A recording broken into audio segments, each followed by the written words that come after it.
भाजपचं लबाड सरकार आहे, त्यांना घरी बसवा, भाजपला सत्तेत बसवले ही आमची चूक झाली असं जानकर यांनी म्हटले। बच्चू कडूंच्या नेतृत्वाखाली आम्ही लढा उभारू, सरकारला मस्ती असेल, बीपी आम्हाला वाढवता येतो, महादेव जानकर यांनी भाजपवर जोरदार हल्लाबोल केला। अमरावतीमध्ये बच्चू कडू यांचं सध्या अन्नत्याग आंदोलन सुरू आहे आणि या आंदोलनामध्ये महादेव जानकर यांनी बच्चू कडू यांची भेट घेत सरकारवर जोरदार निशाणा साधलाय। भाजपचं सरकार हे लबाड असून राज्य सरकारला मस्ती असेल तर त्यांची बीपी आम्हाला वाढवता येतो असा इशारा जानकर यांनी सरकारला दिला। डॉक्टर तैसीफ शेख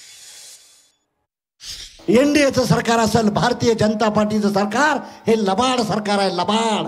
या लबाडांना घरी बसवा ही विनंती करण्यासाठी तुम्हाला आलोय बांधवांनो, विनंती करण्यासाठी आलोय। बच्चू भाऊ, आमची तुमची चूक झाली, आमची चूक झाली, आम्ही त्यांना सत्तेत आणलं, ही आमची चूक झाली। जनतेची माफी मागून सांगतो, सत्तेतून त्यांना हलवण्यासाठी आम्ही आमच्या देहाचा अग्नकुंड केल्याशिवाय आम्ही शांत राहणार नाही। जिथं जिथं लागल तिथं आम्ही कमी पडून देणार ना, हे आम्ही इशारा सांगतोय। बच्चू कडूची तब्येत 3 किलो वजन कमी झालेलं आहे, बीपी वाढलेला आहे। राज्य सरकारला जर मस्तीच असाल तर तुमचा बीपी वाढवाय देखील हा महादेव जानकर तयार आहे, हे विसरता कामा नये। तुम्ही त्या भ्रमात राहू नका।